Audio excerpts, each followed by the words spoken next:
Hello everyone. In this video lecture, we will discuss about the properties of hydrogen or dihydrogen.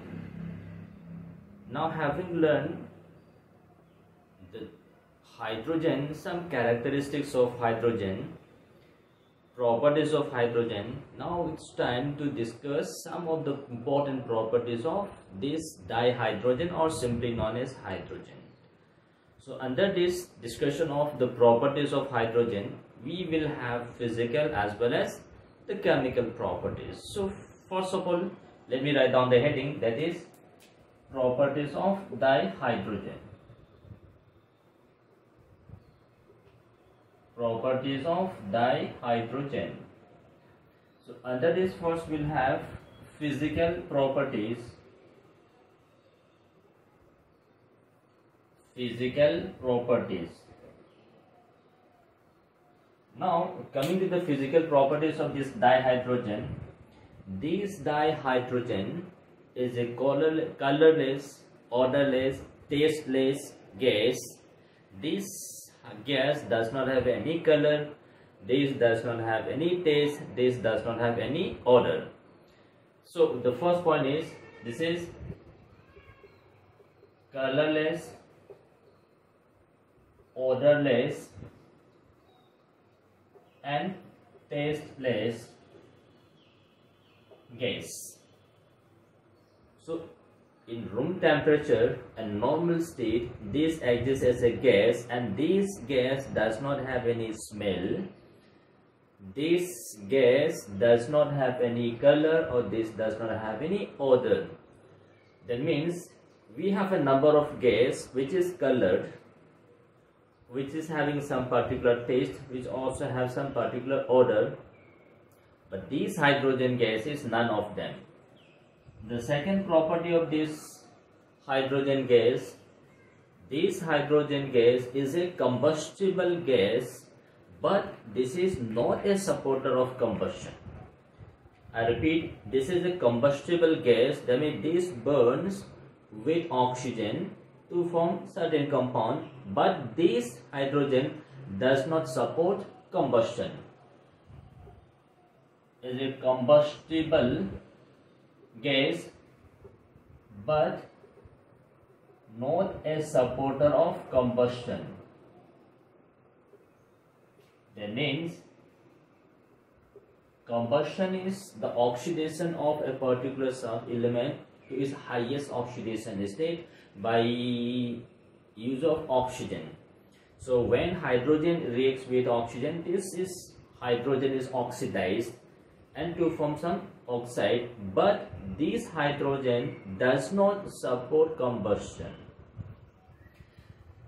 The third property of this physical property of this hydrogen is, this hydrogen gas is very leastly soluble in water. Means this is soluble, but solubility is extremely poor. So this is extremely weakly soluble in water, that is solubility in water is very small amount in water.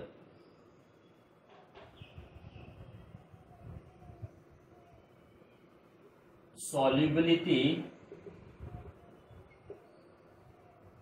in water is extremely small. In extremely small amount, this hydrogen gas is soluble in water. Simply say this hydrogen gas and more or less this is insoluble in water. But if I say case solubility means very small amount of hydrogen gas is soluble in water. So now this is the physical properties of this gas which is known as hydrogen gas. Along with this, we are more interested in the chemical properties of this hydrogen. So now coming to the chemical properties of this gas, that is chemical properties.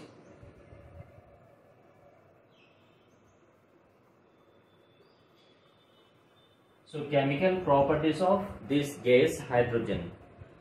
Now this hydrogen reacts with many of the elements present in the periodic table, like metals as well as non-metals. Though this hydrogen gas reacts with many of these metals as a non-metals, forming different types of compounds, but we said the hydrogen gas is inert. The inertness of this hydrogen gas is due to the strong hydrogen-hydrogen covalent bond, which requires a very large amount of energy to break this bond. So since the amount of energy required to break this hydrogen-hydrogen bond, that is covalent bond, is very high, so we say this hydrogen is inert, but this reacts with many of these elements. If the energy required to break this hydrogen bond is supplied by from some external source, then this hydrogen bond will break, and after breaking of this hydrogen bond, the atomic hydrogen form that is very reactive, and this may combine with many of the elements to form certain types of compounds. So before starting with, though this is a reactive, but this inertness of dihydrogen gas is due to strong hydrogen-hydrogen covalent bond. Because of this being very strong, we require a large amount of energy to break this hydrogen bond. As I told you, this is one of the strongest sigma bond, covalent bond ever found in compounds. The one of the strongest covalent bond is hydrogen-hydrogen bond. Now, since this bond being very strong, to break this bond, a large amount of energy is required, and the energy required to break this bond, energy required to break this bond is 436 kilojoule per mole. So if we have to break 1 mole of this hydrogen molecule into atomic hydrogen, how much energy is required? We require 436 kilojoule energy. It's a very large amount of energy which is required. Now, since the amount of energy required to break this hydrogen-hydrogen bond is very high, that means this bond is a very strong bond. Now, due to the stronger nature of this hydrogen-hydrogen covalent bond, the reactivity of hydrogen is less. But this doesn't mean that this does not undergo chemical reaction with any other elements. This reacts with many elements, but we say that this is inert. The reason being because of this strong hydrogen-hydrogen covalent bond, which is one of the strongest covalent bond ever found. And energy required to break this bond is 436 kilojoule per mole. Because of this hydrogen is inert in nature. Coming to some of the important chemical reactions of this molecular hydrogen. So let's have some important reactions here. A reaction with nitrogen. A reaction with nitrogen gas. Now hydrogen, molecular hydrogen reacts with nitrogen gas, and this gives you ammonia gas, NH3 gas, and during the formation of this ammonia gas, a large amount of heat is released, so energy is released. So this process is exothermic in nature. Now 1 mole of nitrogen gas always reacts with 3 moles of hydrogen gas to give you 2 moles of ammonia gas, and some amount of energy is released. This reaction is reversible, means either this can take place in forward direction as well as the backward direction. This reaction, combination of nitrogen with hydrogen to form ammonia, this is taking place in presence of catalyst, that is iron, and in presence of molybdenum, which is acting as a promoter, which increases the effect of catalyst under high pressure condition. So nitrogen combines with hydrogen to give you ammonia. Now this formation of ammonia from nitrogen and hydrogen is a very important method for preparation of ammonia, and this process is what we call as Haber's process. Haber's process. So Haber's process is nothing but the combination of nitrogen gas with hydrogen gas in presence of catalyst iron and molybdenum acting as a promoter to form ammonia plus energy is released. The reaction is exothermic and this is a commercial method for preparation of ammonia gas. So nitrogen with hydrogen forms ammonia and the process is known as Haber's process. Now this hydrogen gas combines with oxygen gas and this forms water. So look at this. This is a combustible gas. So that means when hydrogen gas is burned in presence of air, that is oxygen, hydrogen combines with oxygen from the air and this gives you water molecule. And in this reaction, now look at this, 1 mole of hydrogen gas combines with half mole of oxygen gas to give you 1 mole of liquid water at room temperature plus energy is released. So again now look at this reaction is a extremely exothermic, highly exothermic reaction. Now because of the formation of water, this hydrogen is combined with oxygen resulting in the formation of water. So we say this is combustible gas, but this is not a supporter of combustion. This, if suppose we have a combustion process and that process अगर मैं hydrogen add करेंगे तो this will not help in the combustion process. Though the gas is combustible, but this does not support the combustion process. So now look at this reaction. This is the production of water when hydrogen gas combines with oxygen gas. Now we are saying that hydrogen and oxygen gas reacts to give you water. Now this reaction is not simple as seems to be. Now hydrogen is an inert gas because this requires extremely large amount of energy to break this hydrogen bond. In case of oxygen, we have a double bond. Oxygen is a double bond. So now oxygen being double bond, again this is a very strong bond. So we have to break this bond. So we need to break hydrogen bond, we need to break oxygen bond. After breaking of this hydrogen bond and oxygen bond, this hydrogen will combine with oxygen to give you water. Now initially to start this reaction, a large amount of energy must be supplied. That is reaction condition आपको देना है, that is ignition at very high temperature, or when this is ignited or electric spark is produced in a mixture of hydrogen and oxygen, then this combines to give you water, which is highly exothermic reaction. Again, now reaction with halogens. This hydrogen gas reacts with halogen. So hydrogen gas reacts with halogen. Now this halogen may be chlorine, bromine, iodine. When hydrogen gas combines with halogen, this gives you hydrogen halide.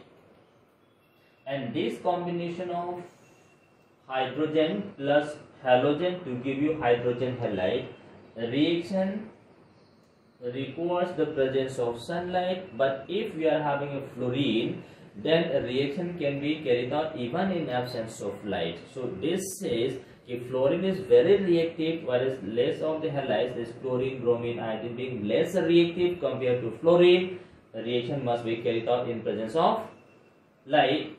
So that means now look at this, if suppose this reacts with fluorine, so this gives you HF, so reaction in absence of light, in dark or in absence of light, fluorine combines with hydrogen to give you HF.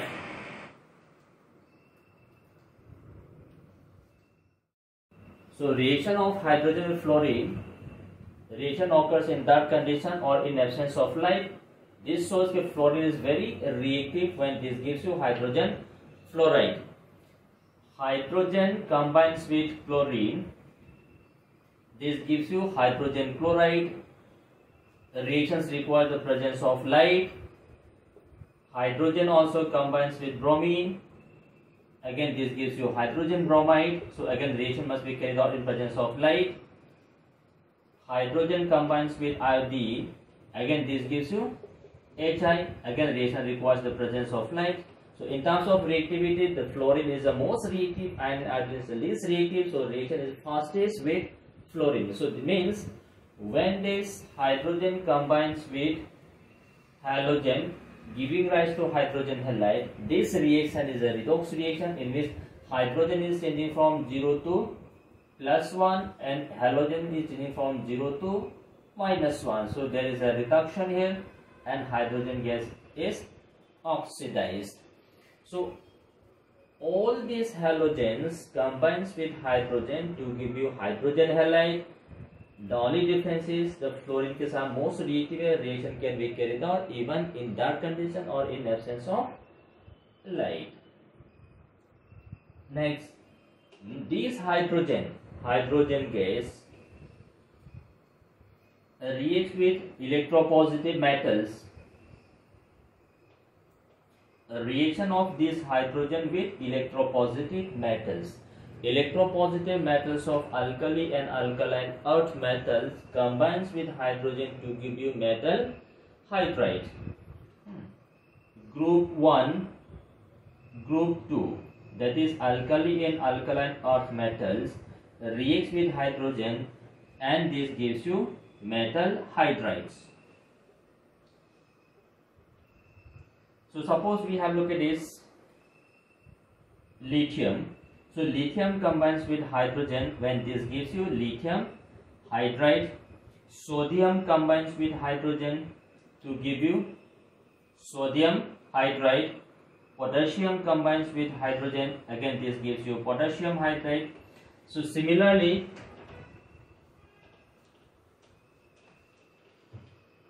we can now look at this.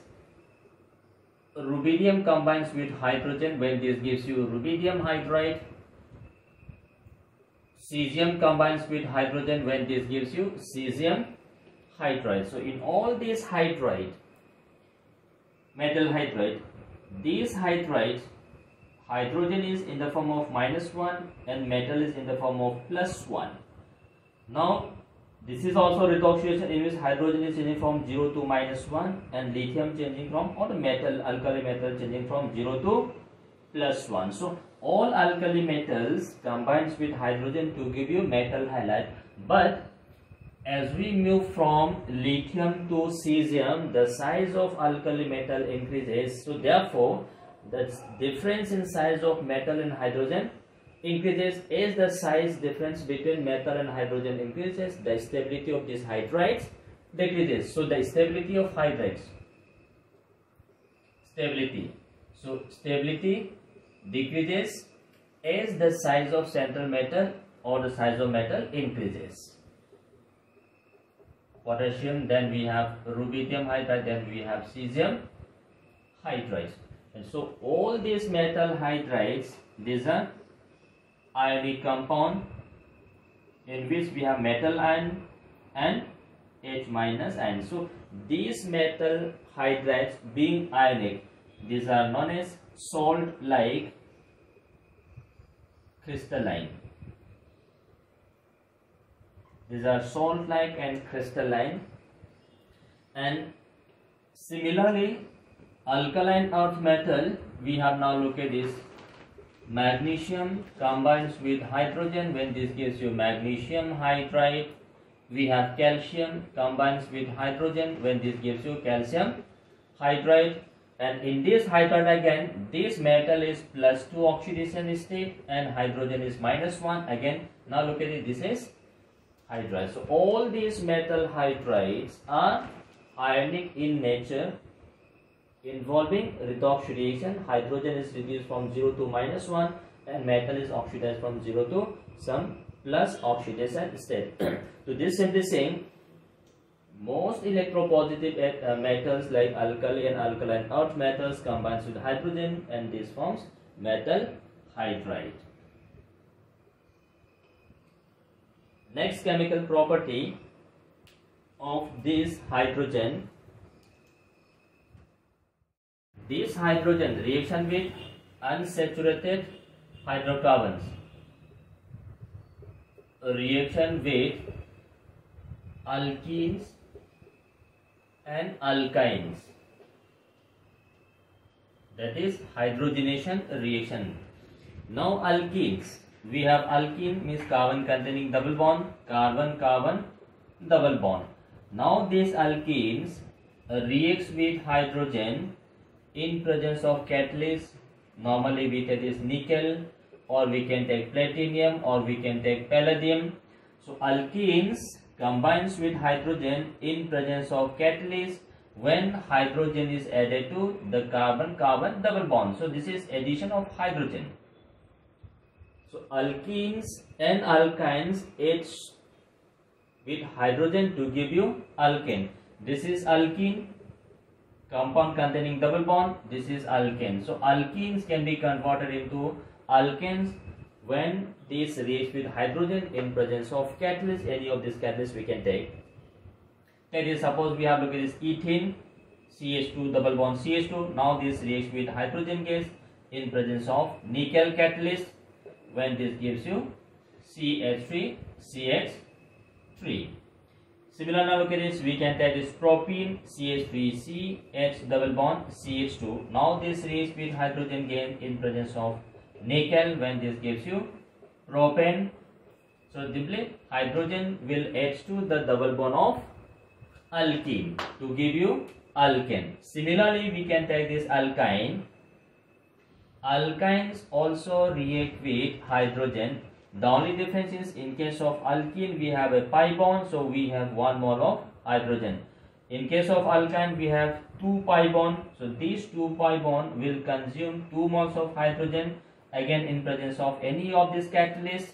When this gives you 2 moles of hydrogen gas will be added to the triple bond of alkyne to give you alkane. So both alkene and alkyne reacts with hydrogen to give you alkane. So example, look at this, we have this ethyne, CH triple bond CH, ethyne, this reacts with hydrogen 2 moles, when this gives you CH3 CH3. Similar, look at this, we can take this compound CH3 C triple bond CH, propyne, this reacts with 2 moles of hydrogen in presence of catalyst, when this gives you propyne CH3 CH2 CH3. So all alkenes and alkynes undergoes addition reaction with hydrogen to give you single bond. So if the molecule contains more than one double or more than one triple bond, all double and triple bonds will be reacted with hydrogen to give you alkane. So this is the reaction of hydrogens with multiple compounds containing multiple bonds. Next, now this hydrogen gas is used for conversion of vegetable oils into ghee. That is, preparation of vegetable ghee. Now that edible oil that we use, these edible oils are compounds containing double bond, polyunsaturated compounds. So we have this edible oil. Now this edible oil is polyunsaturated compound, polyunsaturated hydrocarbon. So that means this contains a large number of double bonds. Now this edible oil जो कि आपके पास liquid है, which contains a large number of carbon-carbon double bond. To this we pass hydrogen gas in presence of catalyst. This we have this catalyst. When this edible oil liquid is converted into solid ghee. So this is carried out to convert this edible oil into solid ghee. The reason for this conversion is, if this edible oil is left exposed to atmospheric oxygen is a very good oxidizing agent, and this oxidize the multiple bond present in the compound and this becomes rancid. That is, ये change हो जाता है. To prevent this rancid due to oxidation of this edible oil with atmospheric oxygen, we add hydrogen to this liquid and this edible oil is converted into vegetable G, that is solid. Now since this contains only sigma bond, all the multiple bond carbon double or triple bond is being converted into single bond, and this is converted into solid, so there is no question of this being oxidized by oxygen present in the atmosphere. So the rancid nature of this vegetable oil can be prevented by this reaction. Then we have this hydrogen as a reducing agent. Hydrogen as a reducing agent. This hydrogen is a very good reducing agent which reduces many of the metal oxides into metals. Now we take this less reactive metal oxides.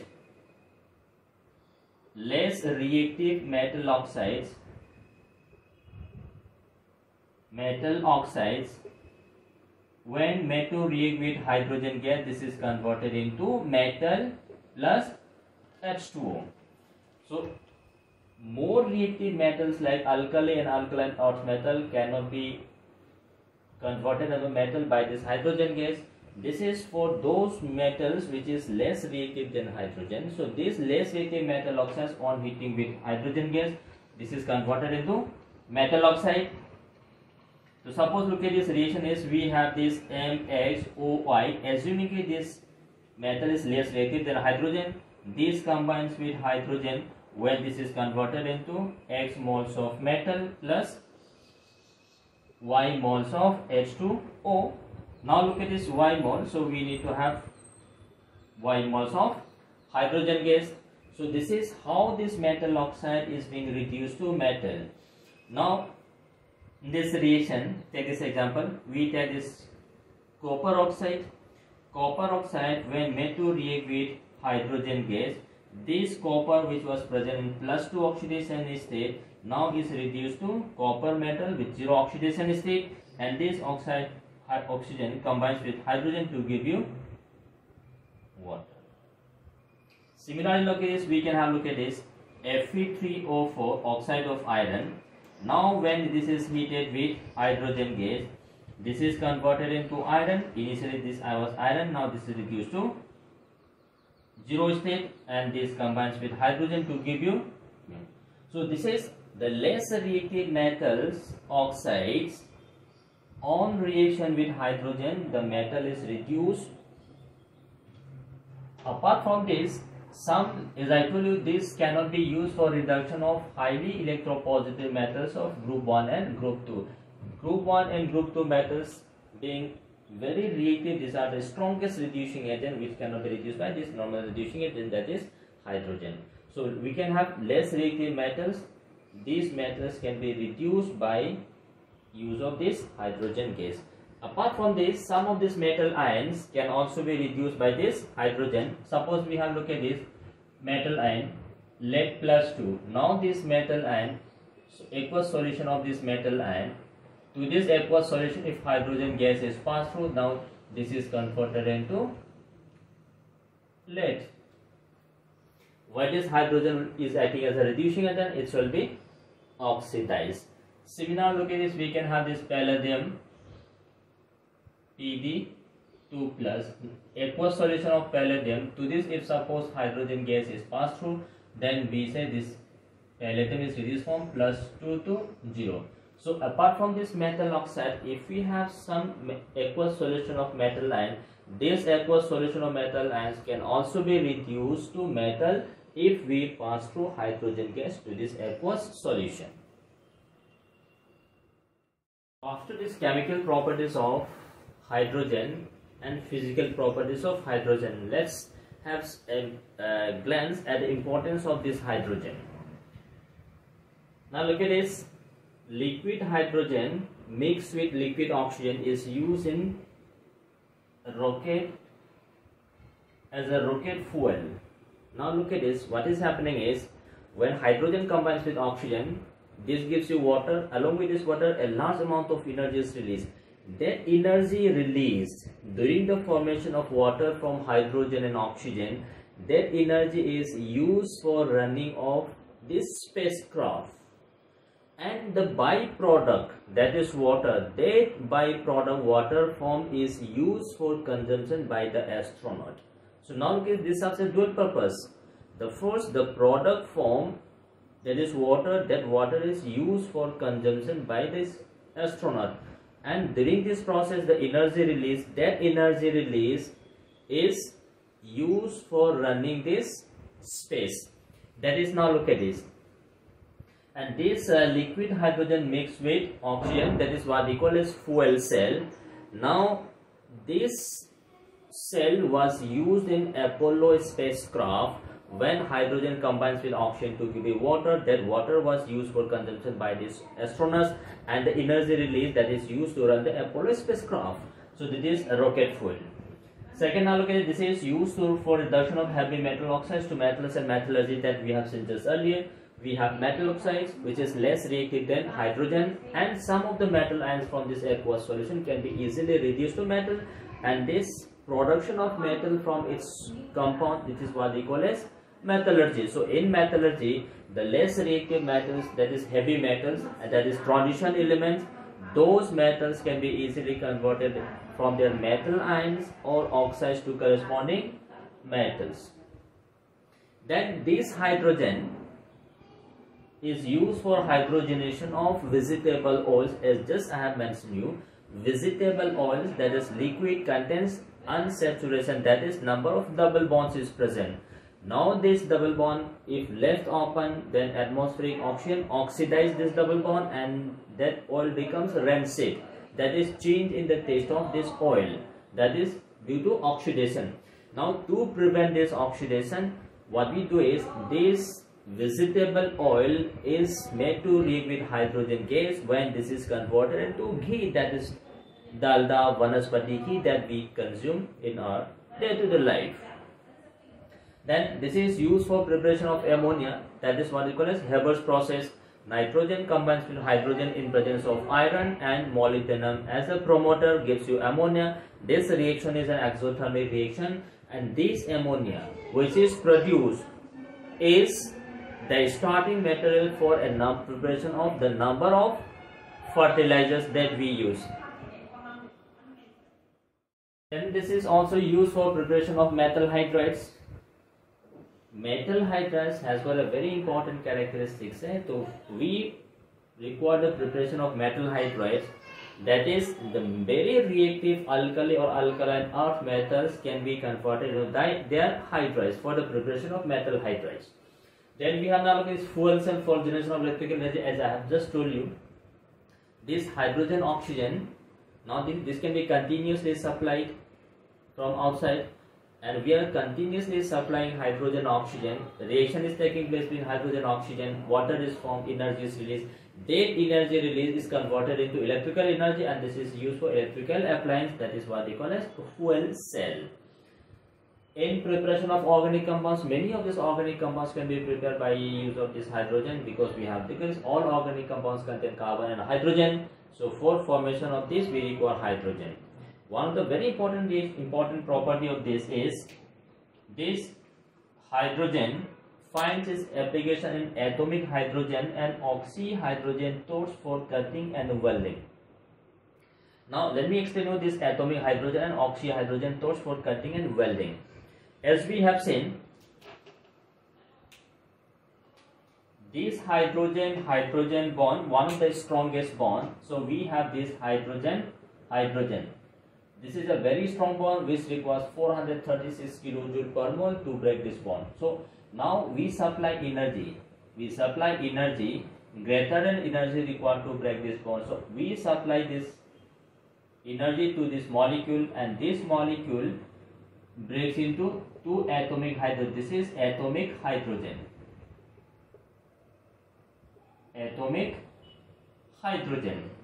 Now this atomic hydrogen, this is very reactive, highly reactive species.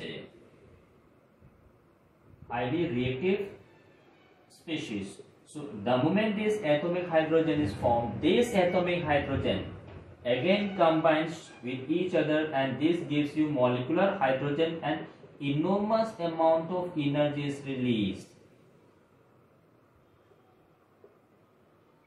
So now first we take this molecular hydrogen, to this we supply energy, and we break this hydrogen bond, and is converted into atomic hydrogen. atomic hydrogen is very unstable and is highly reactive. Immediately again this combines to give you molecular hydrogen and enormous amount of energy is released. Now this energy release can increase temperature up to 2000 K. Can increase temperature up to 2000 K. ये इतना temperature तक rise कर सकता है. Now this property is find its application in cutting and welding of process. So what is happening is, suppose we have to cut or we have to weld. Suppose we have to weld this.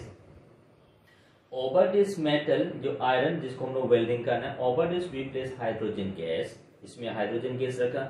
Now to this we supply energy. आपने energy supply किया, molecular hydrogen is converted into atomic hydrogen. Now this atomic hydrogen being very reactive, immediately this will combine. Hydrogen combine करेंगे molecular hydrogen बना, and during this process enormous amount of energy released. और वो 2000 K तक increase करता है. At that temperature this metal will melt. ये metal melt करेंगे और इसको weld करेंगे. This is how what we call as atomic hydrogen or oxyhydrogen torch for cutting and welding.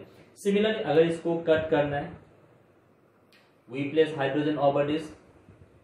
We break the hydrogen molecule into atomic hydrogen, and the moment we remove the source of energy, this atomic hydrogen again combines to give molecular hydrogen. Temperature is increased up to 2000. This will be melted, and we can easily cut this. So for both cutting and welding purpose, we use this atomic hydrogen or oxyhydrogen torch. So this is some of the important properties of hydrogen. So now we have seen this hydrogen has got very important properties, because this is one of the most abundant element present in the universe. Universe में most abundant element है. And these are some of the properties, importance of hydrogen gas.